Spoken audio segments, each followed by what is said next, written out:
Good morning. Good morning. Good morning. Good morning. I hope everybody is having a great Wednesday. I know I took a break yesterday. And if you're in here, please hit that like, share, and subscribe. Hey, Rainy, how are you, honey? Please hit that like, share, and subscribe. Listen, when you are on an upward trajectory in your life, whether it's corporate world, education, things of that nature, entrepreneurship, it's going to try you. And it's important that you have rest days and reset days, and listen to your body when you're tired. Because when you try to run, it does nothing for you. It is not going to make whatever you're trying to achieve happen faster.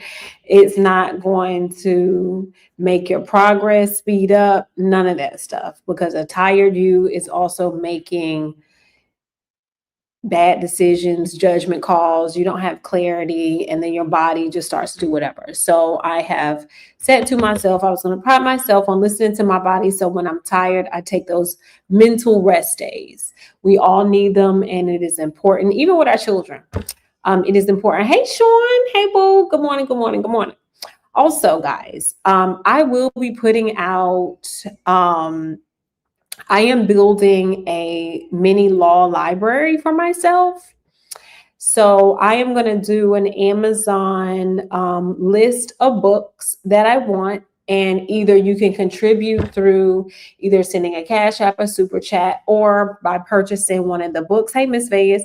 Okay. Purchasing one of those books on there. I am trying to build up. Hey, Ghetto View. I am trying to build up a law library for myself. That's what I'm trying to do. Because the closer I get to these things, the more I need to immerse myself, or submerge myself, shall I say, in a lot of this stuff. But I hope you guys are having a good Wednesday. Happy hump day. We're almost to the weekend. Okay. I missed you guys. I almost came live yesterday, but one of my good sisters that's in the clouds told me, take a rest day. It's okay to rest. It's okay to rest. And they're right, because you know what? The news cycle is going to always be here, right? So let's jump right into it. So yesterday was midterm primaries for a lot of states. Hey, OG Beauty, for a lot of states yesterday. A lot of them. Let's do a high level overview. We will be watching a lot of videos and things, clips today. That's what we will be doing. So we know gas prices are still high. We know groceries are still expensive. We know that your insurance is still expensive. Good morning, self-made hustler. We know all of these things are still expensive, right? We're aware of that. That's not going to change. Good morning. Good morning, Mr. Williams. We know that none of that stuff is going to change. That's where we are. Too doggone high. Be careful about your electricity bill over the summertime as these temperature rises. Figure out ways to keep your house cool without overworking and running your AC, because folks' energy bills are going to start going up extremely expensive too. Now, there was a memo sent out from AutoZone. There was a memo sent out with AutoZone that stated there is a shortage. Let me pull it up for you. The memo about shortage.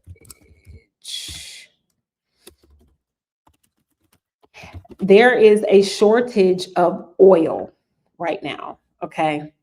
There's a shortage of oil right now.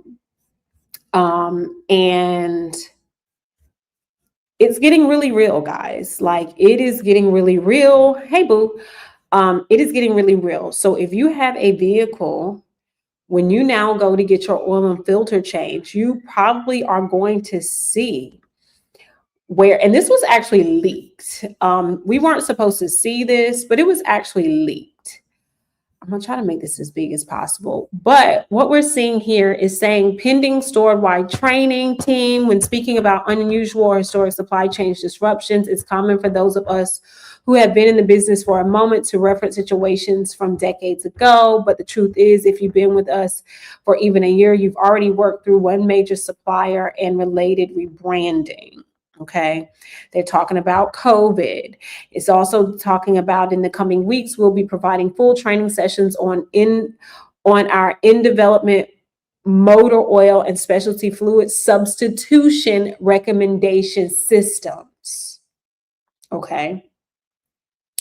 Because we are running out of oil. Okay. They're talking about 15W40. Okay. They're 5W20. Okay. 0W16. They're talking about substitutes for the very oil. They're stating there is a 40% drop of this oil. What does that mean for you? If you drive a car that has maintenance, when you are going to start to see even your oil change prices go up. You're even going to also see, say, if you're getting a tune-up, say you're getting your fluids flushed, brake pads, all of these different things, we are going to start to see the price get hiked by this, because a lot of people don't understand when diesel oil, crude oil, and all of those things have a disruption in the flow, and meaning in the stock that we have, it disrupts everything else. And what we are witnessing right now is a global crisis. They don't want to call it that, but I'm going to keep it funky with you guys. It is a global crisis we are seeing. Go ahead, get your Costco, get your Sam's card. You better start buying stuff in bulk, because remember during COVID how folks were fighting for paper towels and things like that. Please don't be one of them people on TikTok. Please don't. Please do not be one of them people on TikTok, because I'm act like I don't know you. Or maybe I'm put you up here on the big screen and say what you doing over there on TikTok. But yes, be mindful of this that is going on. Just get ready. We are starting to see in some places where now, because of the cost of oil is going up, gasoline is going up, companies are now allowing their employees, correct, a lot of things are made off of petroleum. A lot of companies now are allowing their employees to go back home and work. Even some school systems are decreasing the number of days that you have to bring your children in. Some of them are on 4-day weeks, some of them are on 3-day weeks, and 2 days they, are hybrid, because it is costing people so much money to just merely move their car even a few miles now. People are not making it to work because they don't have enough gas. This is part of it. Get smart. We're already starting to see the quality of foods go down and produce go down. Be aware. Don't be scared. Be prepared. Okay. I just want you to be prepared. So last night in Georgia, we had some races in Georgia. We know that Keisha Lance Bottoms, and this is where I think the Republican Party is going to see that they are not winning, because there was no runoffs anywhere for the Democratic Party. Anywhere. There were no runoffs anywhere.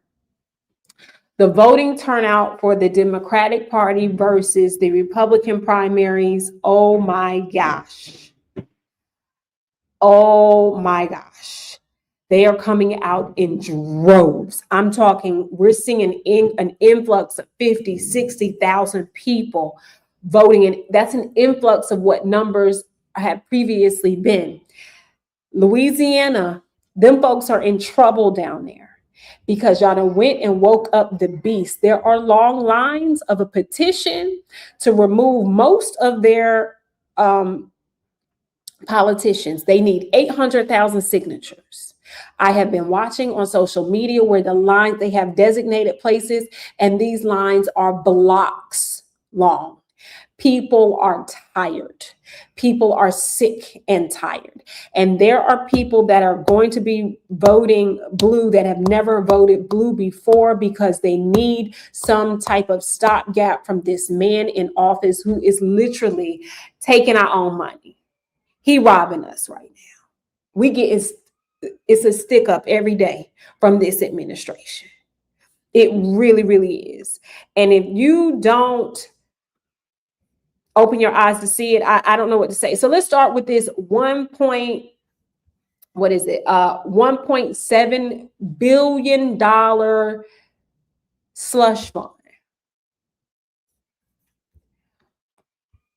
for January 6ers. But before good morning, Miss Queenie. Let me remind you of something. Let me remind you. I just want to remind you of something. I want to remind you of something real quick. $1.7 billion slush fund for these guys.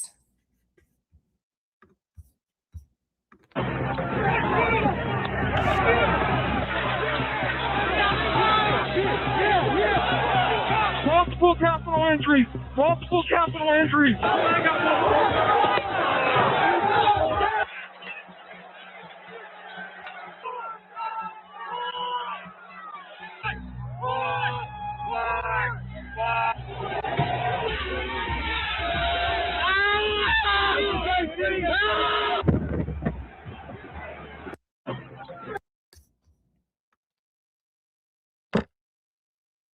$1.7 billion with a B dollar reparation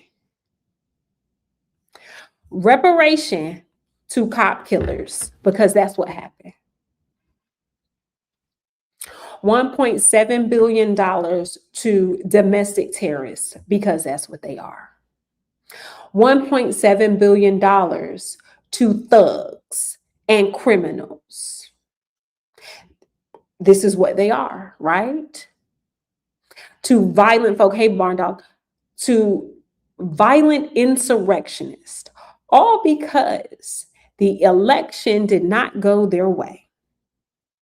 They stormed the Capitol, as you can see. They were beating police officers over the head with poles, with their own batons. They were spraying tear gas in their faces. They were smashing them in doorways. They had bricks in their hands. But these are people that claim that they love the country. But if you love the country, you know that there is a peaceful transfer of power. But they want to give $1.7 billion to these violent thugs right here. They're dragging congressmen. This is a federal building, folks. And we also know that this was an inside job because they knew too many places of where to go. Beating folks, spraying tear gas on folks, stomping on people, dragging people, the police. But it's protect the blue though, right? Stop the steal, but in reality, they're the ones that stole the vote. And we're going to get into that. I've been telling folks. That was a hockey stick you guys just saw. And they want taxpayers to pay $1.7 billion, but yet we still have hungry veterans and kids and elderly out here. We have rundown schools. We have teachers who need to be paid more. Okay. We have streets and neighborhoods that need to be cleaned properly. We have a food shortage. We have folks who can't even afford food because they ripped away the SNAP benefits that actually should be allotted to these folks.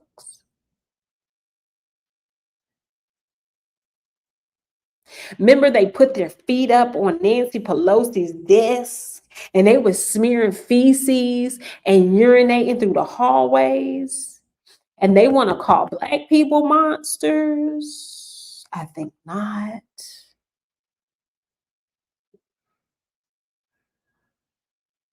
There is no way in hell that you can say that you believe in democracy, but when you don't win, this is how you act. And I do believe we will see a second riot again. I do believe so. Because they're going to get mollywopped so bad. They blatantly violated the Constitution to overthrow the government. There is an insurrection act that is in the Constitution. These folks are supposed to be jailed. Donald Trump and his administration was supposed to be jailed. Clarence Thomas' wife, the Supreme Court Justice, the coon, actually helped do logistical work for buses to bus these folks in. Justice Alito, his wife had a flag hanging outside of their home with the American flag flown upside down. Okay? These are the same people who have given a pathway for Donald Trump to have full immunity, which is why he is doing what he's doing. But the tides are turning faster than what he thinks, because the same way it was given to him is the same way that it can be taken away. Okay. Because now he's sitting here talking about the reason why he's giving this slush fund and why he is because he believes loyalty over violence, pretty much. Just look at him. He's just so sickening. But listen to him. The Justice Department has this new fund that was announced today, And I want to stop and say something. And this is going to ruffle feathers, what I'm going to say before I hit play. Oh, this is going to ruffle some feathers, and I don't care. So if you look all the way furthest to the right, in the right corner over there, he's kind of trying to sway out of the view of the camera. That is Mark Cuban.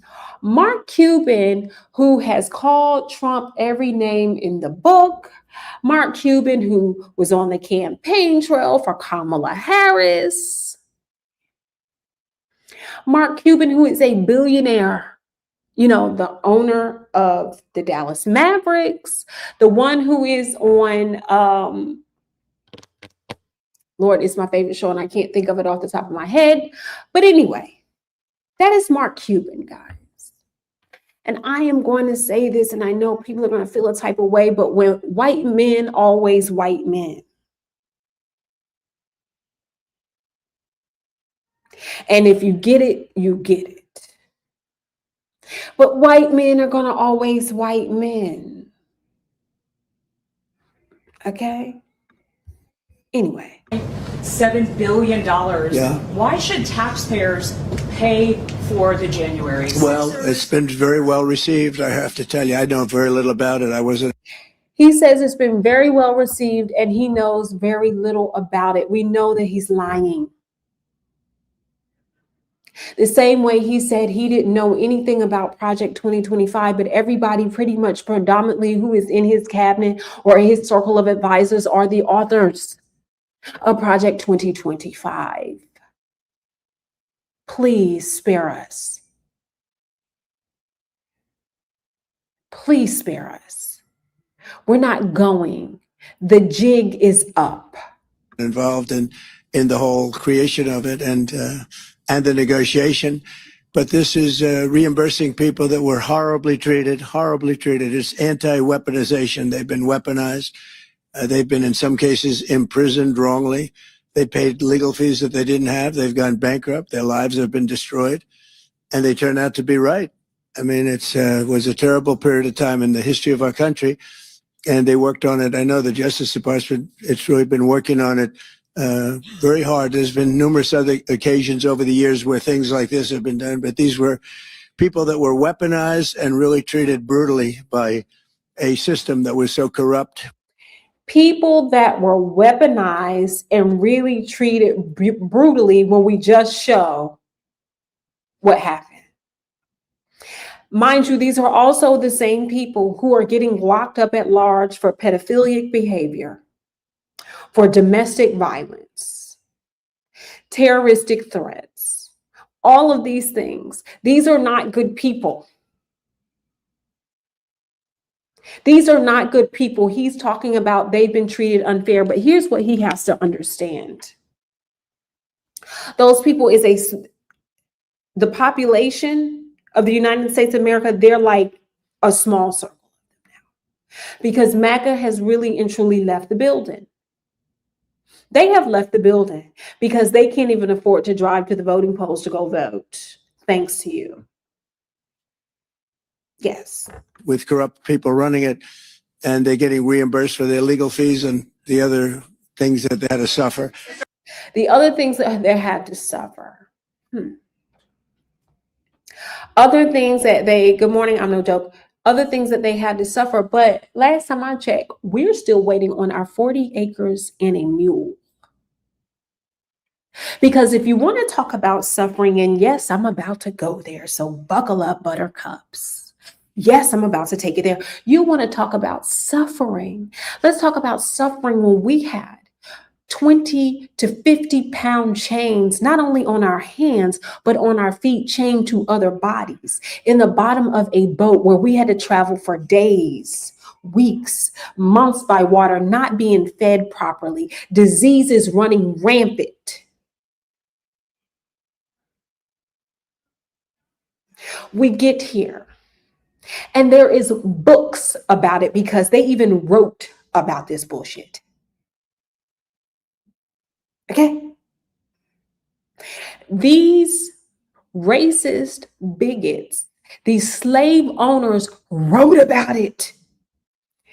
They ate our skin. Christopher Columbus wrote about how he ate Black and Indian babies. Okay. They used to take the skin off of our backs once they burned us and made leather boots. Okay, they would take the teeth out of dead slaves to give them teeth. Okay, and they want us to celebrate Christopher Columbus. So please, so all of this cannibalism, pedophilic behavior has always been who they were. We were not a violent culture. You go anywhere else in these cultures, and we're talking about Hispanic cultures, Native American cultures, African cultures. You go there, it wasn't about violence. It was about coexisting. Violence didn't come until we got over here, where we were hanging with chains up here by a tree, and they were whipping us on our backs, and they were lynching us in public.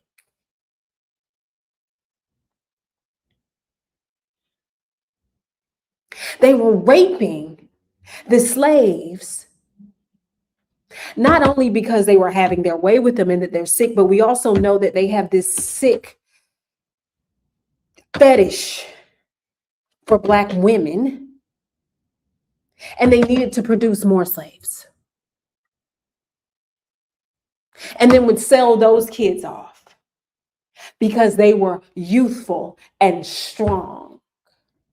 And don't let a child have been born disabled. They were killing those children. And they want to say, we're the savages, we're the monsters. Last time I checked, ain't nobody in my bloodline have eaten people. No one in my bloodline has skinned someone to make a leather boot, a purse, a hat, or anything of that nature. So where are our 40 acres and a mule? And this is also why I don't have sympathy. Hey, Buddha Bill. This is also why I don't have sympathy for Thomas Massey, who lost his primary last night. He's no hero.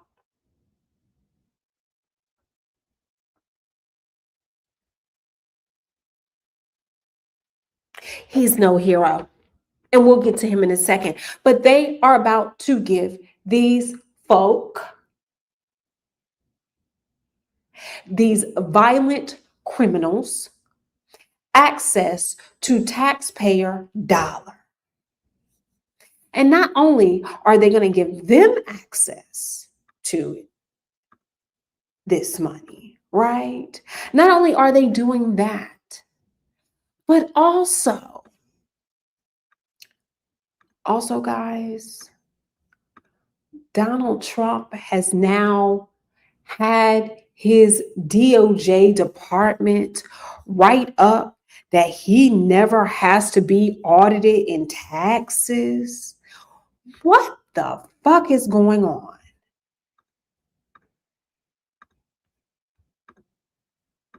No, seriously, what is really going on? Like this, my God, today.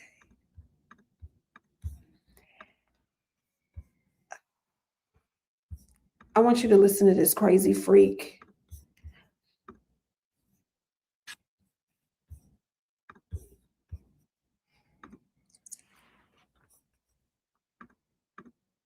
Oh, the volume's not on here. I don't know why the volume's not on here. I don't know why the volume is not playing on here, but anyway, pretty much he gets no audits on him, his kids. Okay, no audits on him, his kids. No future audits on him, his kids, his businesses, pretty much anybody around him. Because we know the audit is what brought out in the campaign the Stormy Daniels, all of these things, that he's not paying taxes, that he's been lying on his taxes, all of these different things. Okay. So now the DOJ has wrote a thing to the IRS, and they're also no longer going to hold him in contempt of the money that he was supposed to pay the IRS either. Correct. They're also they're using certain banks to look at people's citizenship status. Okay.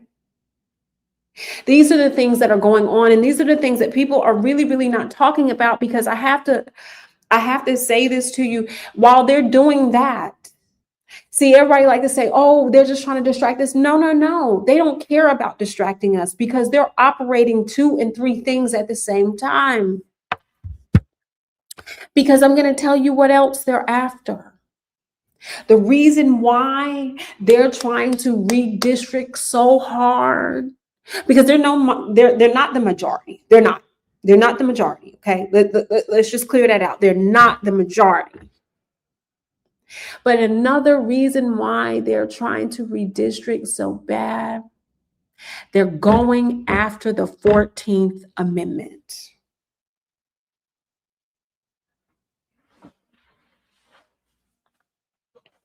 They are going after the 14th Amendment. And the 14th Amendment basically declares who is a citizen and who is not. And if they can roll back that 14th Amendment,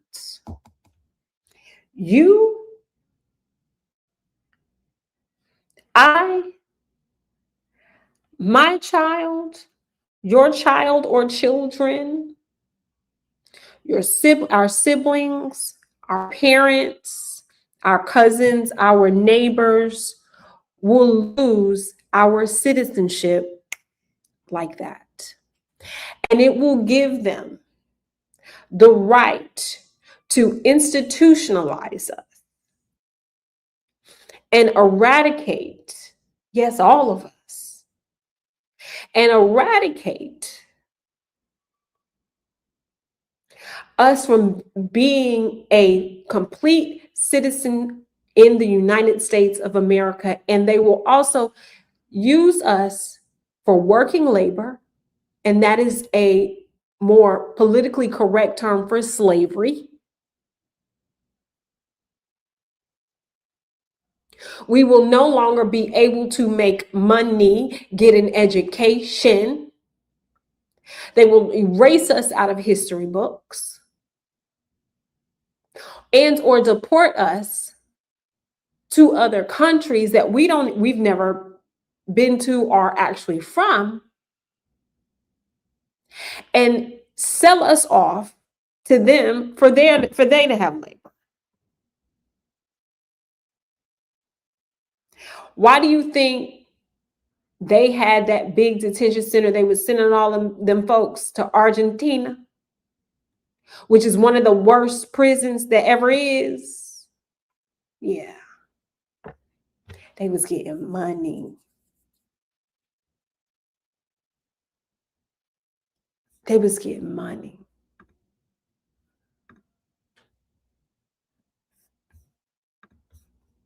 It's all about the money. You got to follow the money. Because if you follow the money is what's going to tell you where it's going.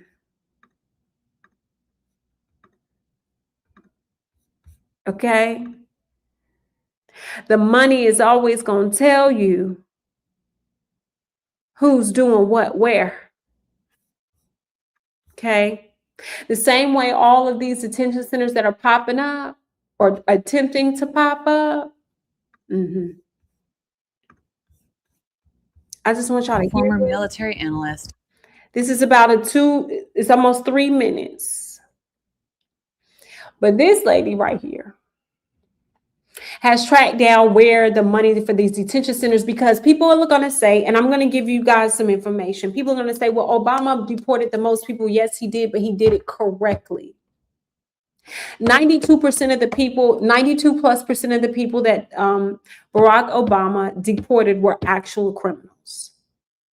Only 2 to 3% of folks that are being detained and being deported are actual criminals from the Trump administration. There's the difference. It's never about criminals, because if it was about criminals, them January 6 rioters, thugs, murderers, domestic terrorists would be in jail, would be deported themselves, right? It's never about that.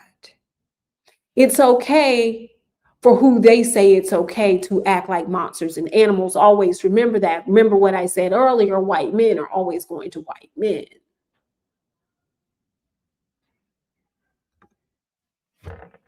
When DHS bought up warehouses to turn into ICE detention centers, I noticed something weird. Many of these warehouses had been sitting on the market for years, and now DHS was buying them at a massive markup. Like this warehouse in Socorro, Texas, that sold for 1,000% above its recent valuation. Kristi Noem once championed this program, but now that she's out, the DHS Inspector General just launched an investigation into these warehouses. To understand what was happening, I reached out to Michael Riston, a former military analyst who has been tracking ICE warehouses on his site, Project Saltbox. ICE doesn't necessarily want to be using warehouses. The plan came from folks very close to the White House who were sitting on properties that were causing them losses every year. And the decision was to buy them at taxpayer expense. So let's take a look at 3 ICE warehouse sales that have used your money to make people in Trump's orbit even richer. First up, Goldman Sachs. It was the majority owner of this warehouse in Roxbury, New Jersey, that ICE purchased for nearly $130 million.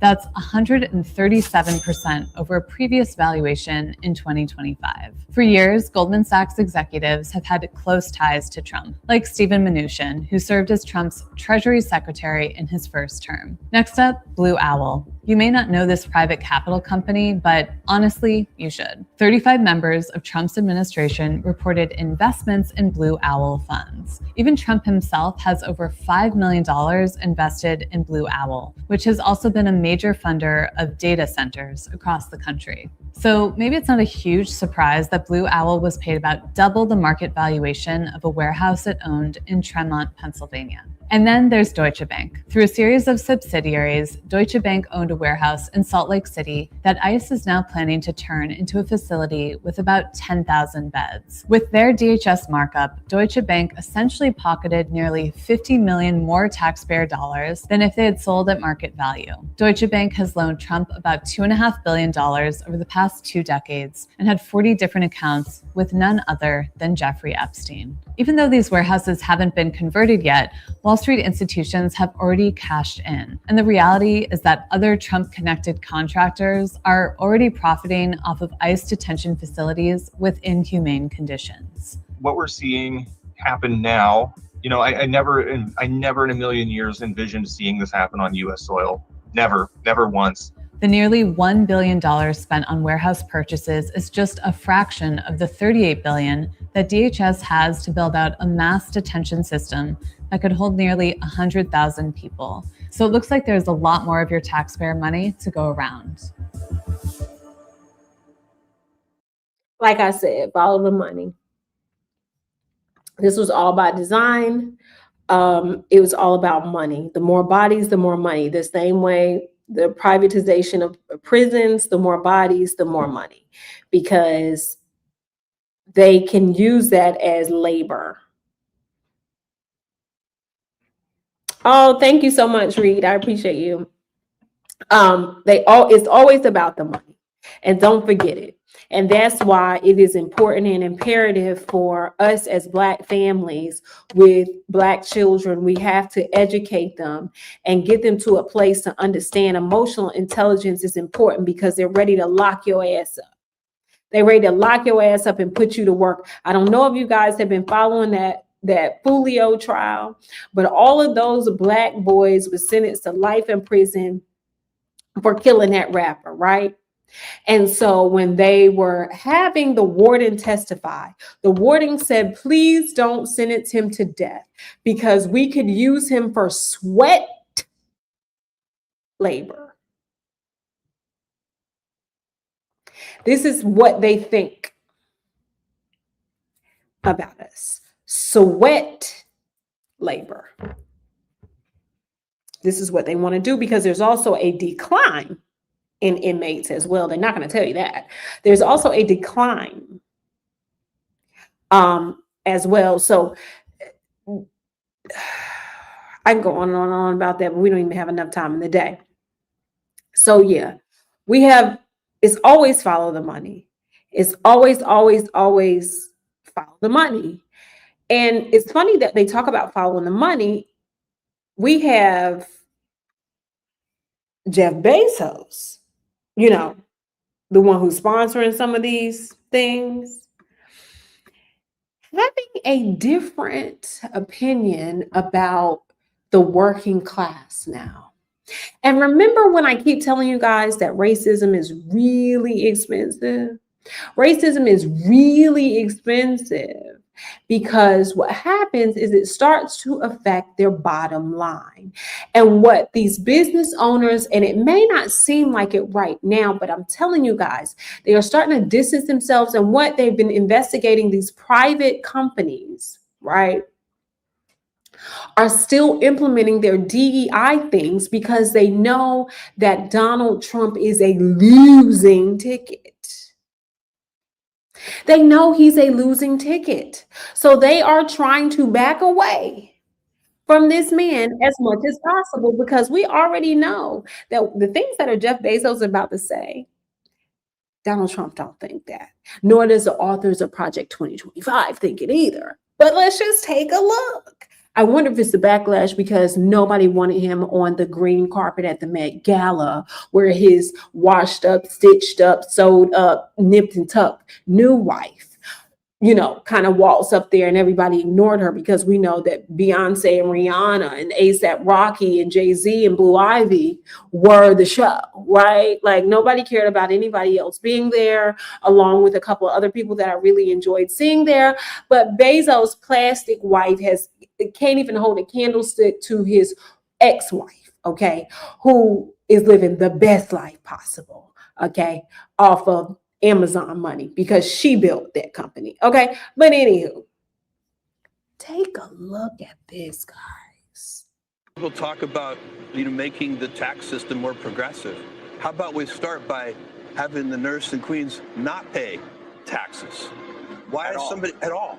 Why is a nurse in Queens who makes $75,000 a year paying more than $1,000 a month in taxes? That's $1,000 a month that could help with rent or groceries or anything. And is it me or does Jeff Bezos look unrecognizable? And I believe some of that might be on purpose so he can kind of float around and nobody heckle him and throw things at him and things like that. But he does look unrecognizable. Youth has left him, See, this is what happens when you hit your wagon to the devil. He sucks the life out of you. Okay. I don't know whether he doesn't have a happy home. I don't know what it is. We do know that one of the plants got destroyed overseas that held one of the clouds. It's like a data center for Amazon overseas. Iran took care of that. Okay. So I don't know if he's worried about that. I don't know if he doesn't see the sharp decline in Amazon. I don't know if he sees that. I don't know if it's a lot of employees that are upset and Amazon is now experiencing a shortage of employees. I don't know if that's the case. I don't know if because he is tired of seeing his face on the sides of buildings where they're talking about his dirty deeds, you know what I'm saying, on the outside of the hotel that he's staying in. I don't know if no longer he can sit with some of the celebrity friends that he used to sit with because who he's aligned himself with, and now he's in isolation. Because please don't get it twisted. If you think that those folks that are running with Donald Trump are living a gleeful life, they're not. Because if they were living a gleeful life, they would not have to be living on military bases. Carry on. And so, and by the way, do you know what that all adds up to? The bottom half of income earners in this country pay only 3% of the taxes. It's only 3%. We can find 3%. So we don't have, it's a small amount of money for the government, that. And really, and the more I thought about it, to me, it's kind of absurd that we're doing this. We shouldn't be asking this nurse in Queens to send money to Washington. They should be sending her to. We'll talk about, making the. It's only 3%. We can find 3%. So we don't have. It's a small amount of money for the government, that. And really, and the more I thought about it, to me, it's kind of absurd that we're doing this. We shouldn't be asking this nurse in Queens to send money to. We shouldn't be asking the nurse in Queens to be sending money to Washington. We can find that 3% somewhere else. That I agree with, right? I agree wholeheartedly with that, right? But I wonder the real motive behind this message, because the devil is always in the details here. There is a shift happening. Mark my words. There is a shift that is happening. And you see, this is not the same messaging, okay, of the current administration who he's sown money into. But see, they've sown money into it and they have yet to get a return on an investment. Okay. If you see, he's no longer invited to certain cookouts anymore because you are toxic, Jeff Bezos. You're going to see the same thing that happened with Mark Zuckerberg and his wife. His wife had created a foundation that she's no longer really doing work for. She has adopted the MAGA sycophant and their taglines now. When, mind you, she's an immigrant her damn self. She's an Asian woman who happened to benefit off of DEI and affirmative action, but I ain't gonna go there. Because if you really and truly get down to the numbers of the thing, the folks that benefit off of affirmative action and off of DEI was white women. Wasn't us. Wasn't us. They love our labor, but they hate our leadership. But that's just another different topic for the day. Jeff Bezos looks crazy. He looks a mess. He looks tired. He looks like he doesn't get sleep at night because the devil is always tapping him on his forehead. And this is why you don't dance with the devil. Because when you dance with the devil is always going to want its day. And you're going to end up looking like this. Okay? He looked like somebody's thumb. Okay? He looked like somebody's unmanicured thumb right now. He really does. He absolutely does. He doesn't look like he's in shape. Doesn't look like anything. Okay? He looks a whole mess. The devil has taken over. Has definitely taken over. But I wonder what he's going to say. And while we got that going on, did y'all hear Donald Trump talking about he could become the prime minister of Iran? I mean, Israel, sorry. The prime minister of Israel. What the fuck? Like, do y'all ever get tired of every day? We be like, what the fuck is he talking about? What is he talking about today? He says he's got a 98 approval. Yes, he did. Listen, read, just listen, girl. I ain't even listen because they're going to swear I'm lying. Look. I'm right now at 99% in Israel. I could run for prime minister. So maybe after I do this, I'll go to Israel, run for prime minister. I had a poll this morning. I'm 99%. So that's good. But I went to a poll. They ran a poll this morning. I'm 99%. Like a kid. I'm 99%. And maybe after I do this, I'll go over there and be the prime minister of Israel. The only reason why you would go over there and be the prime minister of Israel is because so they don't jail your buddy Bibi Netanyahu. But this is also a man that knows he's not going to win. But why on God's green earth early in the morning is he talking about this? When you've got a country that is literally on fire. And he says he could be the prime minister of Israel after this.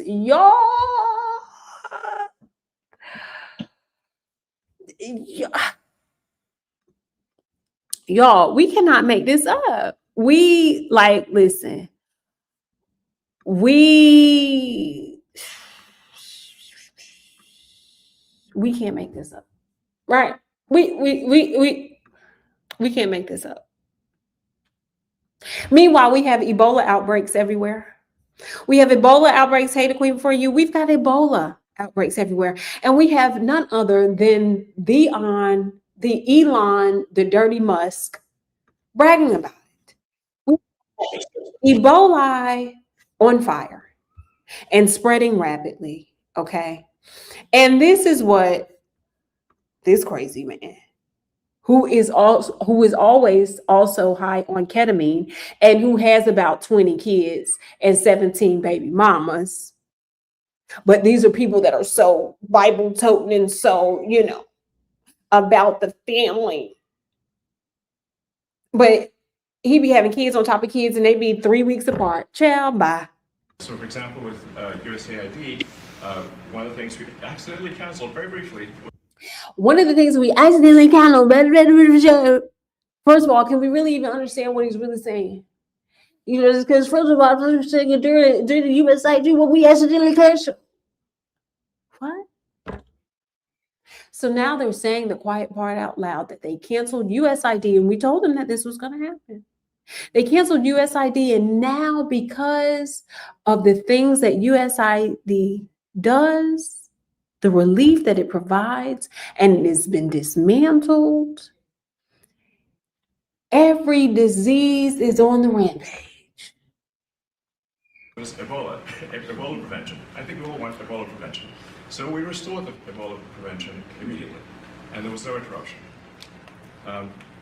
But we do need to move quickly if we're to achieve a $1 trillion deficit reduction in financial year 2026. It requires, so for example.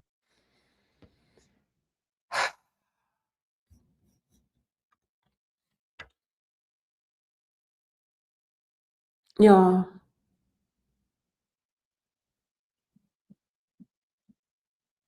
This is the same person.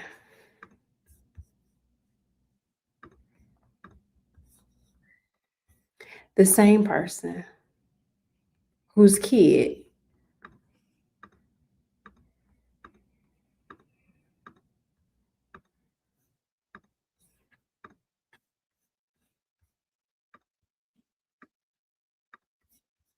told us this.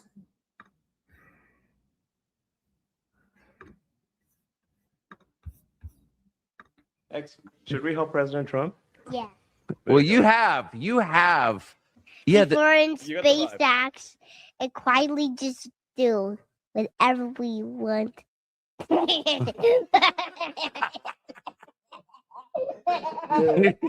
What's your assessment? Did this work? Is he going to win? Yeah, it is. Not for now. No. Y'all know what this baby is doing. This baby is repeating everything that he heard. And remember, this is the son that Elon Musk was using as a shield because people were wanting to blow his top back. So he was using this child as a shield, right?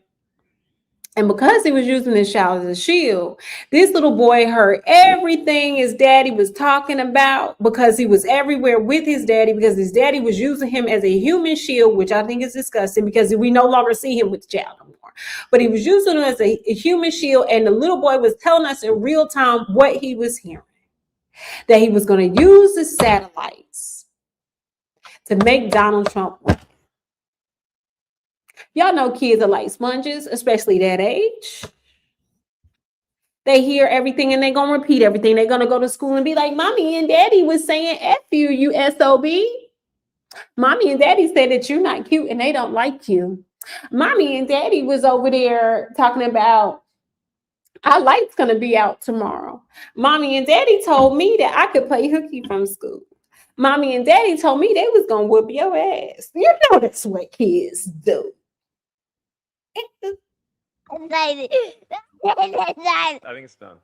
You think it's done? Yeah. But never know. They'll never know. And this is why a forensic investigation should have been called for during the election. And I do believe this is why the DNC refuses to release that pretty much autopsy of what happened, because it's going to show, and what it's going to show is that there was enough votes that were shaved off that would not trigger a recount. She won on paper, but he had his satellites to tap down into those what's the name states.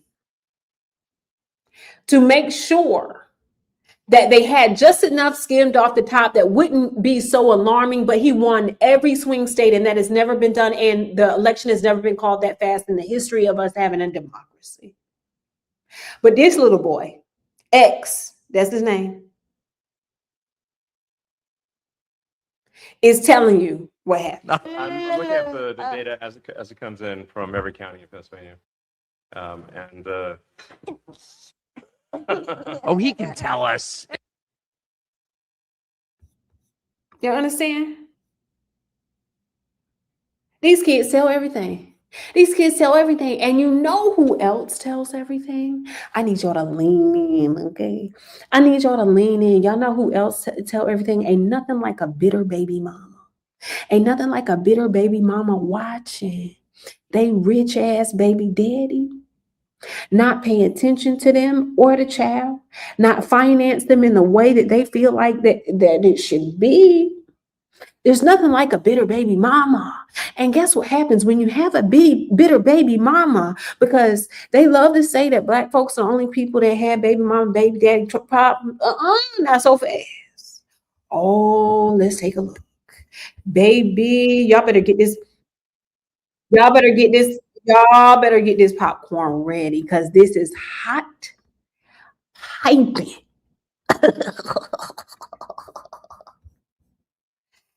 Baby, listen to her. My skin, so we're going to put it on my hands today because I am working on taking feedback and adjusting my behavior.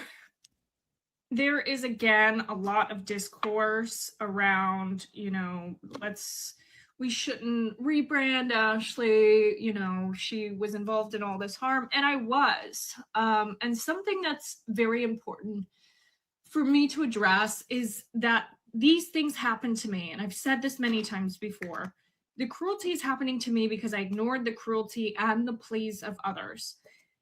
There were many people, especially women, who spoke about the issues of single motherhood, of being involved in the court system, of being involved with powerful men, of being involved with men who have outsized influence and power that I ignored. I ignored these people. Not only did I ignore them, but I talked shit about them.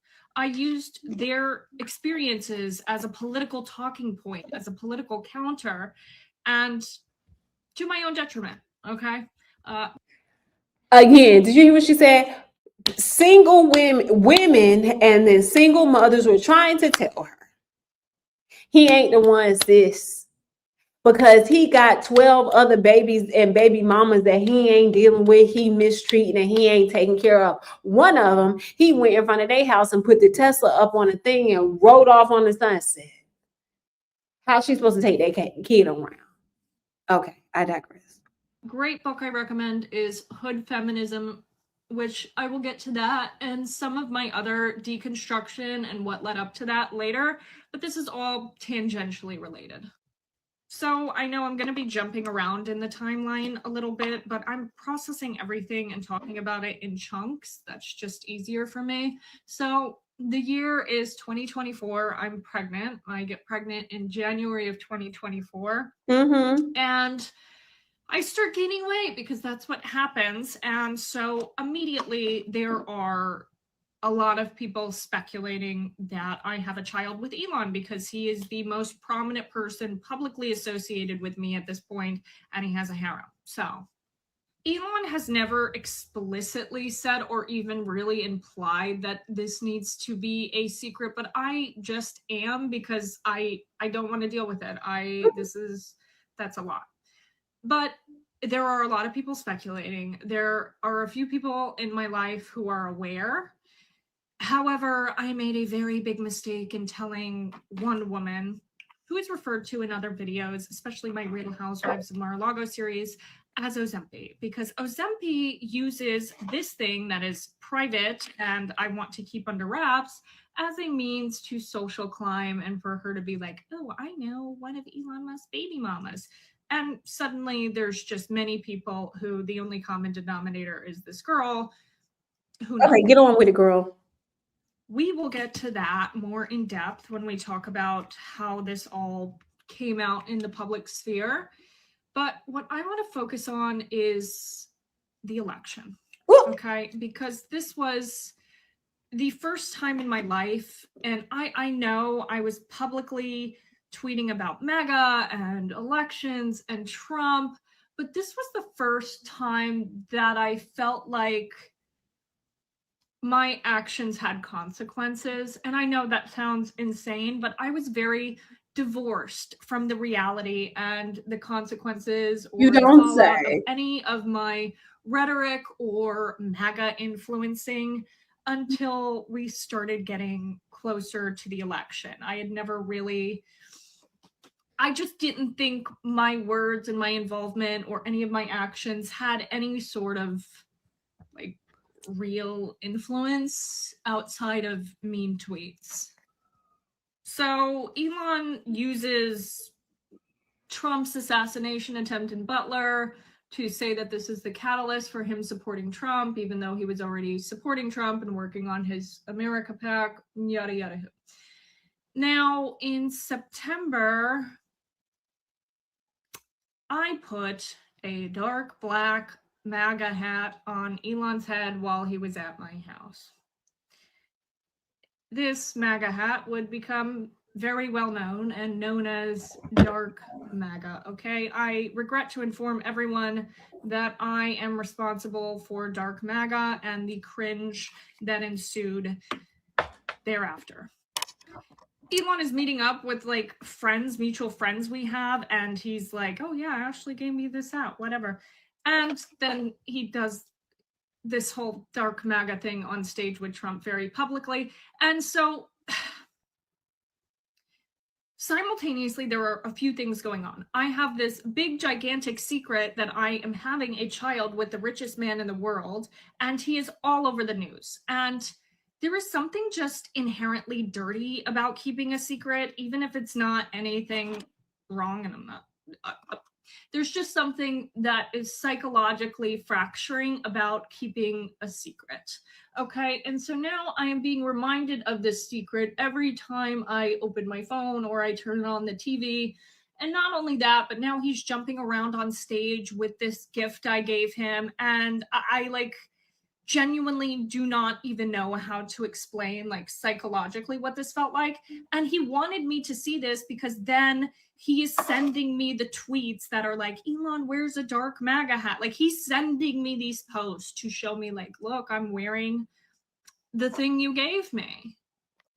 So at this point, I'm like, I'm starting to realize that my actions now have like national and global impact, because it wasn't just this dark MAGA hat. This dark is a vendor that hires Craigslist crackheads for door knocking, and I wish I was exaggerating there, but I'm not.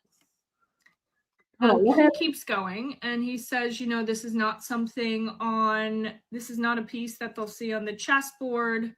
And I'm coming to realize that my actions now have like national and global impact, because it wasn't just this dark MAGA hat. This dark MAGA hat was an item that was for astronomically. And so at this point, I'm like, oh my God, I am responsible for raising a whole lot of money for the Trump campaign. And prior to this, like the only thing I'm doing is like tweeting. So I didn't have any large impact. And so this started to, like, I'm publicly supporting Trump, but then I'm like privately grappling with this situation, and I'm just really, really uncomfortable. And then October rolls around. And in October, Elon tells me that he is ready to release his, in his words, anomaly in the Matrix. Ooh-wee. And I am like, oh, like, who's that? And he says that he has 10,000 lasers in space, referring to his satellites. I say, because I am like rather uncomfortable and I know the gravity of what he's trying to tell me right now, I say, wow, finally a focus on the Jewish vote. he keeps going and he says, you know, this is not a piece that they'll see on the chessboard. And I straight up tell him,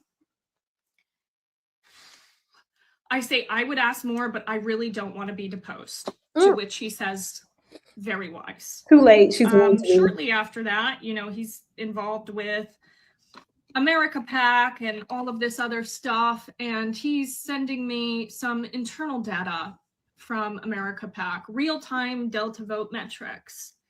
And I am just like, how the fuck do you have this sort of data? You don't get this from door knocking, because that was one of my first jobs in politics was in campaigns and cleaning up this bad data from door knocking, because the vendors that America PAC is using at this point is a vendor that hires Craigslist crackheads for door knocking. And I wish I was exaggerating there, but I'm not. I know, like, I have caused harm with my rhetoric. However, I never like sought out to cause harm. Like, there were parts of me that really wanted like the best for the country, for America, for democracy. And one thing is, I have always hated big tech. So then to have We had a baby by a big tech guy. Anyway, arguably the most powerful man in the world, who is sending me things about, you know, using his space technology in the election. I should also say that I have all of this backed up with many people with explicit instructions should anything happen to me, okay? But this was something that I was internally wrestling with, while publicly not really showing that I was having any of these internal ethical conflicts with myself regarding this information. And then on election night itself, Elon, you know, left Mar-a-Lago early. I was at Mar-a-Lago, and he told me over text, he's like, yeah, I knew hours ago that Trump won. My team has the best real-time data anywhere. First of all, how the fuck do you have real-time data on elections? How do you have real-time data? I could not understand that. I don't know that I ever will.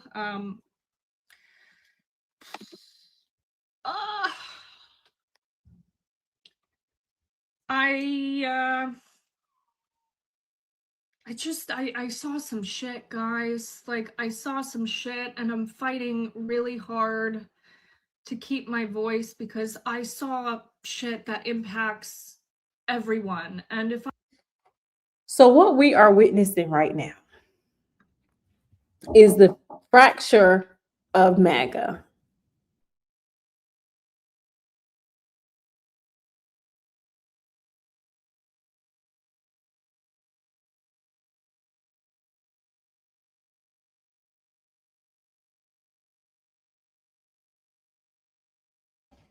Sorry, guys. So what we are witnessing is folks who helped usher in and lie and all of these cover-ups, who sold their soul to the devil, now have restless souls. They now have restless souls. And now she is regretting probably having a child with this man and knowing all the information that she knows, because her life has drastically changed. She's also trying to rebrand. And we see this happen over and over and over again, because Marjorie Taylor Greene is trying to do it. Nick Fuentes is trying to do it. Candace Owens is trying to do it. We've got a lot of people that are trying to do it.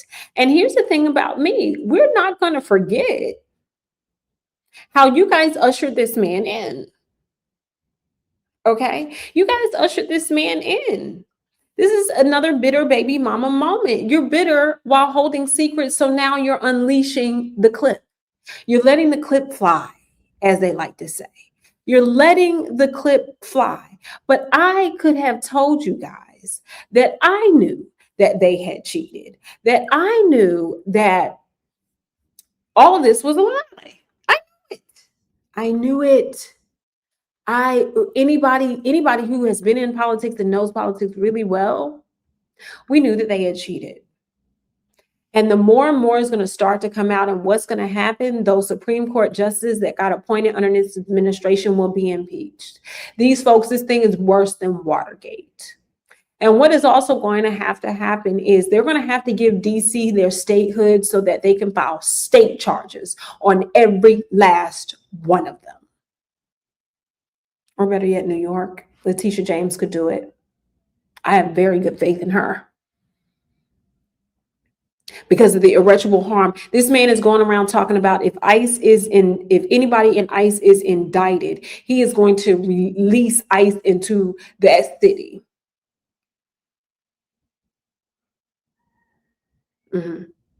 He is. That's what he said. So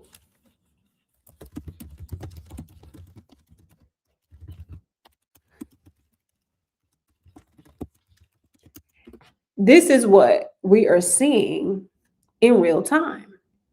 But see, Black folk are getting tired. We are getting tired. People in general are getting tired. And I'm going to give you some examples. Hey, Don Diva, I'm going to give you some examples of how folks are getting tired and are now using their voice, and they're eviscerating. When I say eviscerating these politicians, and also putting out action plans, call to action. So first things first, I want y'all to see this. Y'all know what happened in San Diego, right?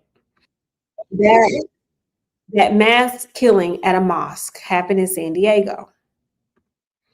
I want you to hear the disgust in this woman's voice and how the mayor, who is a Trump lover, was almost brought to tears, because we know that they're spineless. But just listen, people are so tired. Thank you. Fucking direct result of your leadership! Your leadership! Our Muslim brothers and sisters have been talking to you for how long? You have to fucking listen to them, Todd. Just like you did tonight. It was rolled in science. Rolled in science propaganda. And you'll keep doing it as long as it lines your fucking pockets, won't it? Show something. Worse approval rating than a fascist dictator with shit in his pants.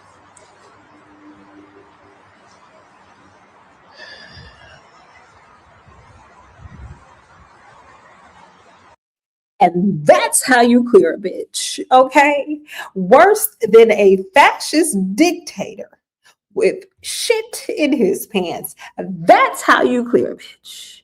And you want to know else how you clear a bitch here? Since we're on a clear a bitch rampage, let me show y'all another something. And this is about a 2-minute video. But baby, when I tell you it's worth everything of everything of everything, oh, baby, I got my life. But she was speaking facts. Folks are tired, okay? Folks are tired. Hey, Angela White. I want you guys to watch this. I watched this with so much enjoyment. I watched this with a smile on my face. Hey, Glow. I watched this with laughter and joy in my heart. I watched this gleefully and kikied and probably watched it about 1,100 times. Okay? And if this is your first time seeing it, we're going to play it twice. But check this out right here. Mr. Nigga right here. Yeah, that's your ass. So you don't want like saying N-word, right? You gonna call it N-word today? I bet you won't call it in front of a black man like that. I bet you won't call me. Let me help you. You call a black woman N-word, call me that. No, call me. I dare you to do it. I swear for God, I'll make you taste the ancestors. Me too. You a coward.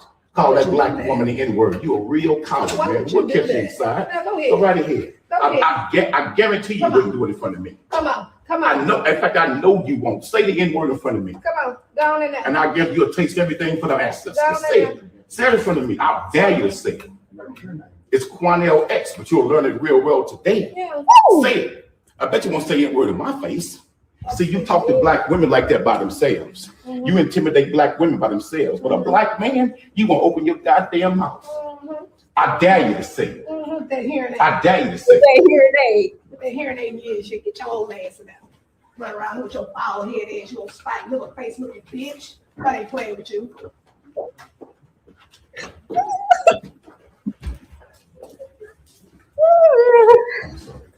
Hey, Broadway, look here, tell Judge Bradshaw we're not bringing him into that courtroom, okay? All right. Then she went and told the bailiff and tell Judge Bradshaw we not bringing this in the courtroom, okay?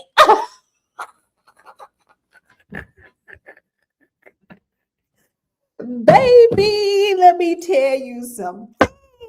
Okay, let me tell y'all how much I have enjoyed this right here. Okay, he said, I'll make you taste the ancestors.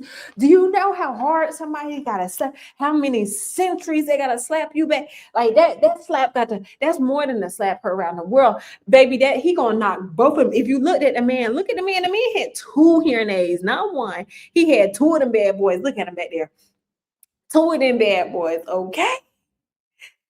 He had 2. She said with them hearing aids. Okay. I said that's the first thing I saw.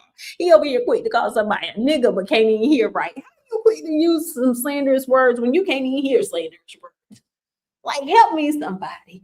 Help me understand. Like, how are y'all even pulling this off? He and you too old to be talking like this, because we know if you kick away the cane a little bit, he gonna fall on his face. Because look at him. He was coming down the hall. When he entered the building, he got a cane, ladies and gentlemen. He got a cane. He got a cane with a seersucker suit. A cane with a seersucker suit and 2 hearing aids. Brother, you already starting off on the wrong foot. You already starting off on the wrong foot. Look at the pilgrim, y'all. Look at the pilgrim. The pilgrim is starting off on the wrong foot. He got a cane. He got the gangster lean. He's sliding them feet in. He can't even pick him up and say hut 1, 2. He going shoo, shoo, and then he dragging, and all you hear is shoo, shoo, do, shoo, do, because you know he got to put the cane in front of him to then slide his feet to catch up to the cane. Child, please, but they want to have a nerve to call a black woman a nigga, and you can barely hear the words that are properly coming out of somebody's mouth. You probably can barely even hear yourself accurately. Okay, so really, we really need to find out, was he really saying nigga? He was trying to say something else, but his hearing aid, because his hearing is so piss poor that it's affected his speech, and now he has a speech impediment, because we know he got a walking impediment. Please. Are these people okay? Okay. Are these people okay, baby? Okay, listen, I gotta play it again. This the nigga right here. Yeah, that's your ass. So you don't want like saying N-word, right? Call people niggas. You gonna call it N-word today? I bet you. And he going bald, y'all. And he going bald at the time. And he got a bald. He got a little slick over. He trying to, you know how girls with no edges be trying to hide when they don't have edges, so they get a bang to try to cover them up. He got a slick back to hold to cover the bald spot. So instead of a bang, he got a back. He's got a back instead of a bang. He got a bang. Okay. See, this is what the problem. And if you look right here, it look like his suit is splitting open just a little bit, because right in the middle is the thread is a little bit white. Okay, it's not a correct pleat. He's busting out the seams. Okay, he's ill-fitted for the position. He's ill-fitted for the job. This is the lawyer. You're ill-fitted to be in anywhere. You need to retire, sir, and go underground, and not the Underground Railroad with Harriet Tubman, because that's where he about to slap you back to. Okay. Anyway, I bet you won't call in front of a black man like that. I bet you won't call me. In fact, let me help you. You call a black woman N-word, call me that. No, call me. I dare you to do it. I swear for God, I'll make you taste the answer. I swear for God. You know, when a black person say I swear for God, they mad. Okay, they mad when they say I swear for God. Baby, when they say, I swear for God, they big mad because I know when I get to saying, I swear for God, that means Jesus is not here right now. Jesus is not, the Jesus in me is not about to come out of me. Okay, I'm about to say, Jesus, I need you to put this one right here to the side.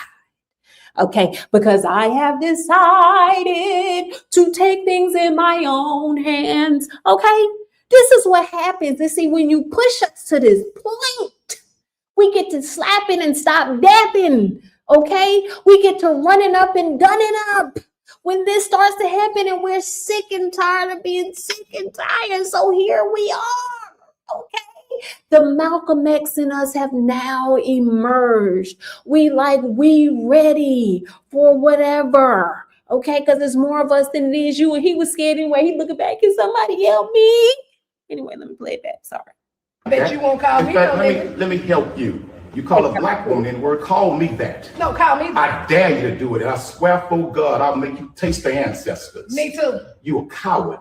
Call that black woman the N-word. You a real coward, man. We'll catch you inside. Go right ahead. I guarantee you wouldn't do it in front of me. Come on. I know. In fact, I know you won't. Say the N-word in front of me. Come on. Go on in there. And I'll give you a taste of everything for the ancestors. Say it. Say it in front of me. I dare you to say it. It's Quanell X, but you'll learn it real well today. Yeah. Say it. I bet you won't say N-word in my face. See, you talk to black women like that by themselves. You intimidate black women by themselves. But a black man, you won't open. And y'all see that lady right there? She's a doctor. She don't play neither. Baby, I'm going to show y'all how she don't play. Because there's a housing projects that have been disenfranchising black folks, and she go up there and she chin check the property manager. My God, did they? But anyway, let me finish playing this and I'll play that one for y'all. In your goddamn mouth. I dare you to say it. That hearing aid. I dare you to say it. With that hearing aid in your ear, shit, get your old ass in there. Run around with your bald head ass, you old spike little face looking bitch. I ain't playing with you.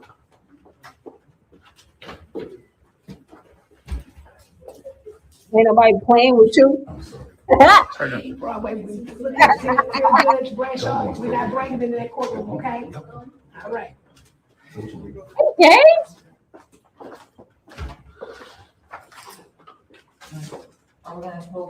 No, let's go inside. Can we go in? Look at her. Her head off everything. She's so messy. She's so messy, but she the right kind of messy, baby. Baby, she wore that man out. You hear me? She wore that man out. Like, for real, she wore that man out. I'm going to show y'all another incident of somebody else using the N-word and thinking that it's okay. Oh, she wears people out. I love her too. She is so funny. Somebody else, and they had the nerve to do this in Atlanta, the Mecca.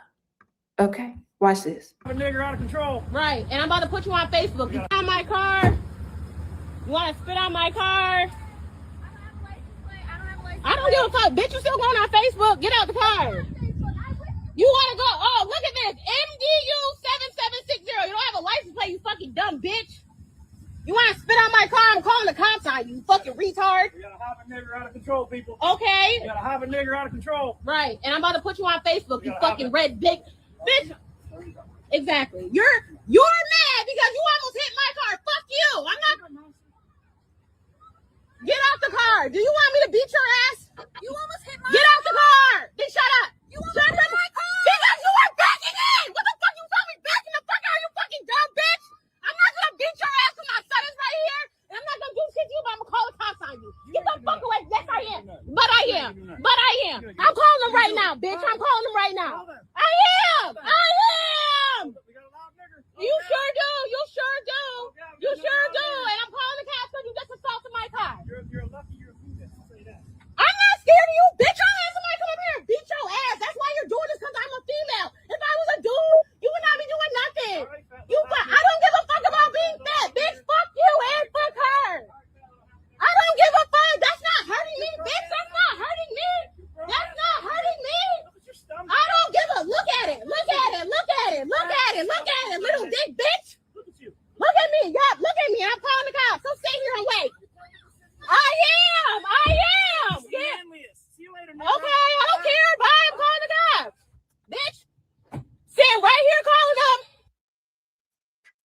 Child, these people crazy, and they think they won't get run up and done up.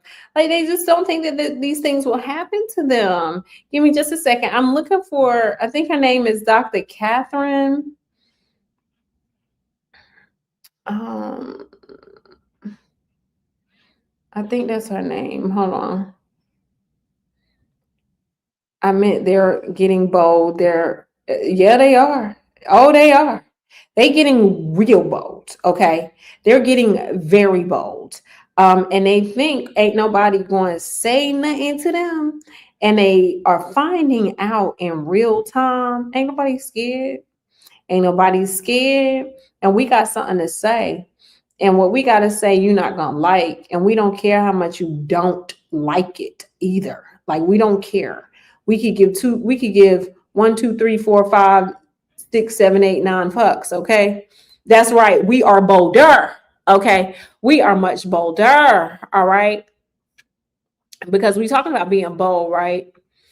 I'm gonna leave this with y'all. I was trying to find where she was chin checking somebody else, but I want to leave this with y'all because they are putting this proposition out, and I don't know whether it's gonna work or not, but it is definitely something to think about, especially with our Black athletes being such a majority in the sports industry, and especially in the South when it comes to football and basketball.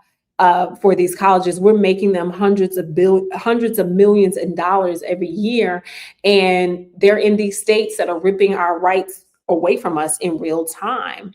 So this is what the NAACP is calling for. And remember, I said the NAACP got to get back active the way they used to be.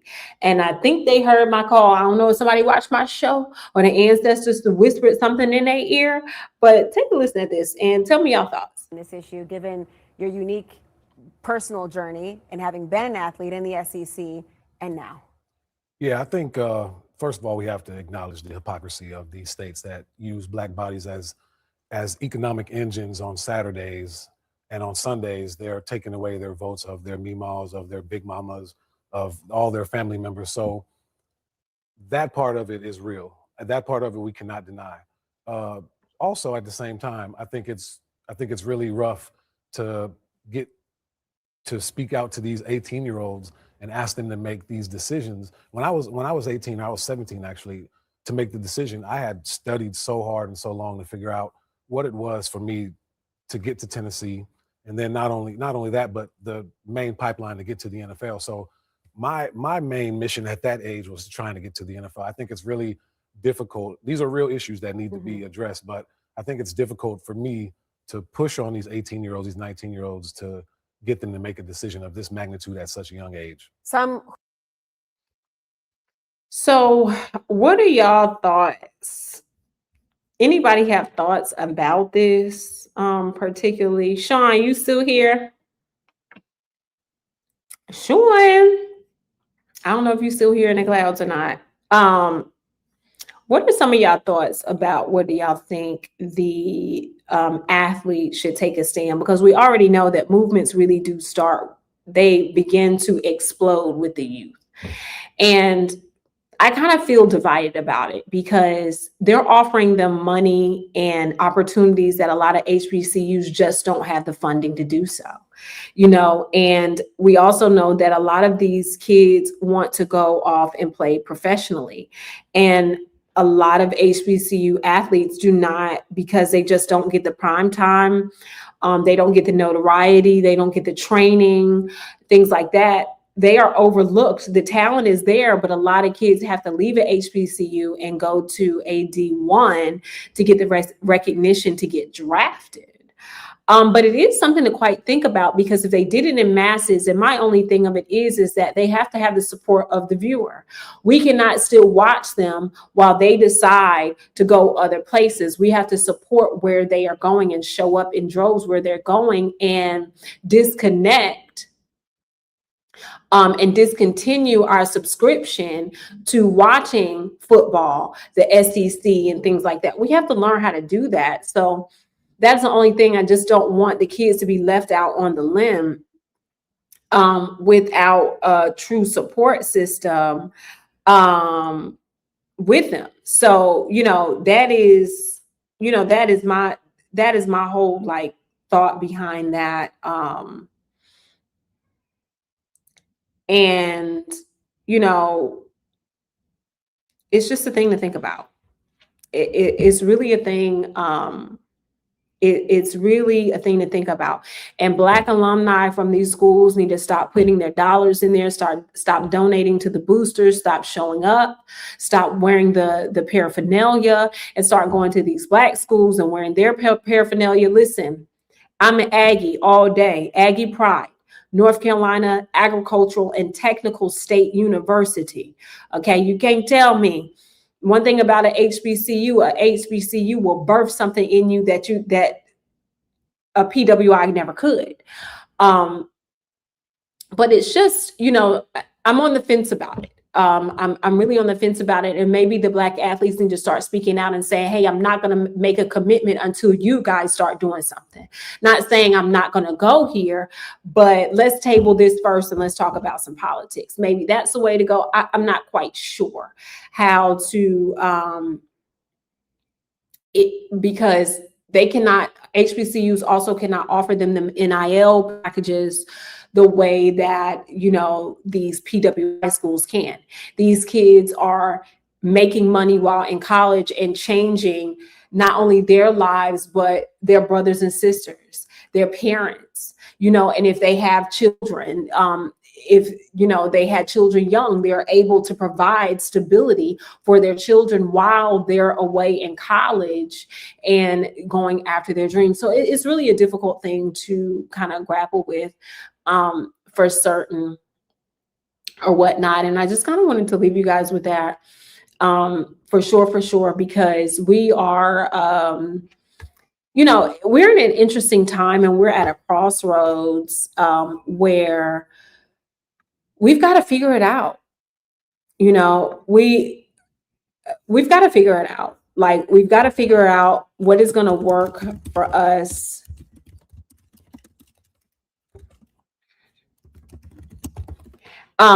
We've got to figure out, you know, what's going to work for us, what is going to actually be an actionable item that we can actually do.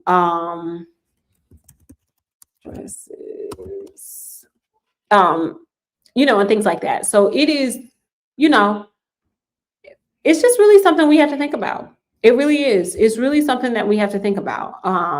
It really, really is. And shout out to all of the voters that went out, that voted, because I'm seeing a lot of the numbers that are coming out, and people came out in droves last night. They did. And it just some updated news. Trump's ballroom has lost federal funding proposed by the Senate Republicans. So that's not going to happen. But I'm seeing that just the Democratic Party showing out and voting. They outvoted the Republican, what's the name? The Republican primary. So, you know, it is what it is. This is what we're dealing with. Be informed, be in the know, and know, you know, what's going on,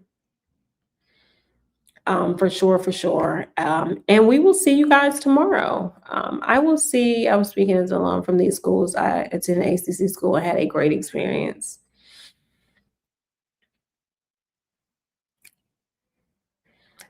I agree too. I think Black alumni should not focus. It should be a holistic. It should be a holistic game plan. We can't just pick at athletes. We can't just pick this. We've got to have a holistic view where it's movement in numbers.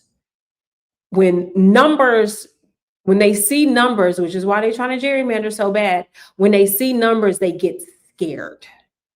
Because we outnumber them anyway. We can out-organize them anyway. We outsmart them anyway. We just have to get disciplined with it. and get the right people in office. Get the right people, not the ones that want to line their pockets up. No, the people that are for the people and are going to make changes. People like Mandami, he just cleared out the deficit. Governor Newsom just followed suit, cleared out that deficit. The governor here, Governor Stein, just put more money in the Medicaid system, and the Medicaid system for disabled folks in North Carolina is one of the best.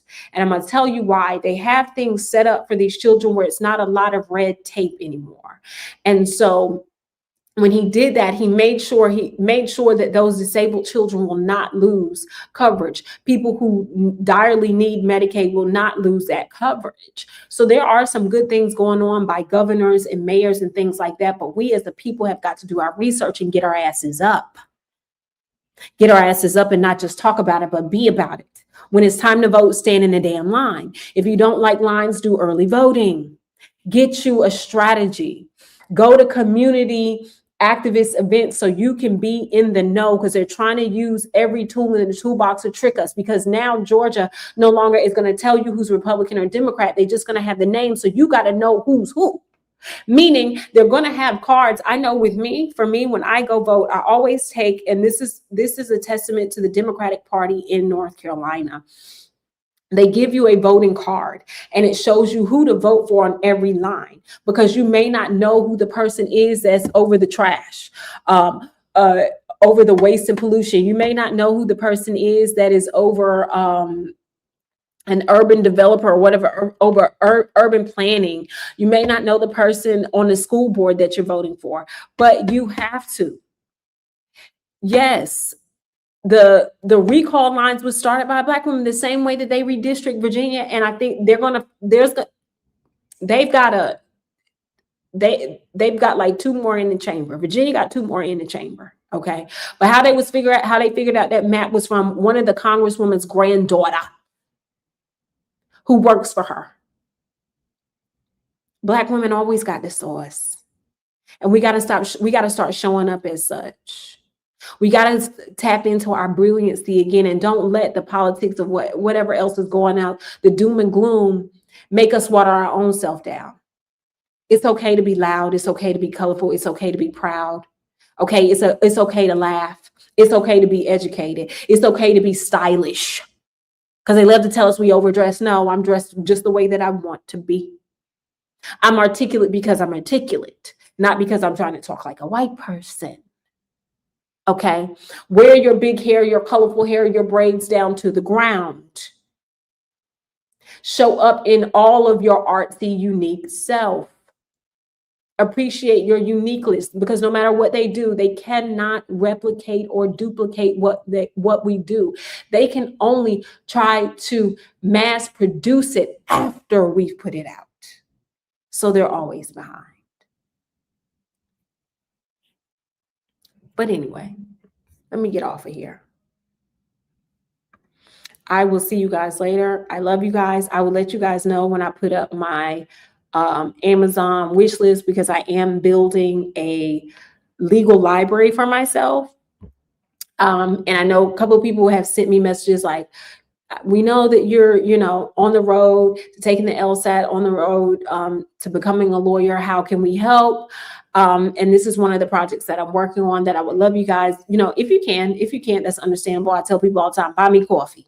Or now in this case, it's going to be buy me a book. So I will, once I compile that entire list, I will share that with folks so that you can purchase a book, or you can send me a super chat or a cash app towards the book or something like that. All of that is accepted and appreciated. I thank you guys for always showing up and coming and visiting, whether you drop down, you're in the clouds, you catch the replay, you share, you like and subscribe. I appreciate it all. Thank you for coming to Politics in Plain English, where we talk current events, we break it down, talk about what's going on, why it's going on, and what it means for you. But until next time.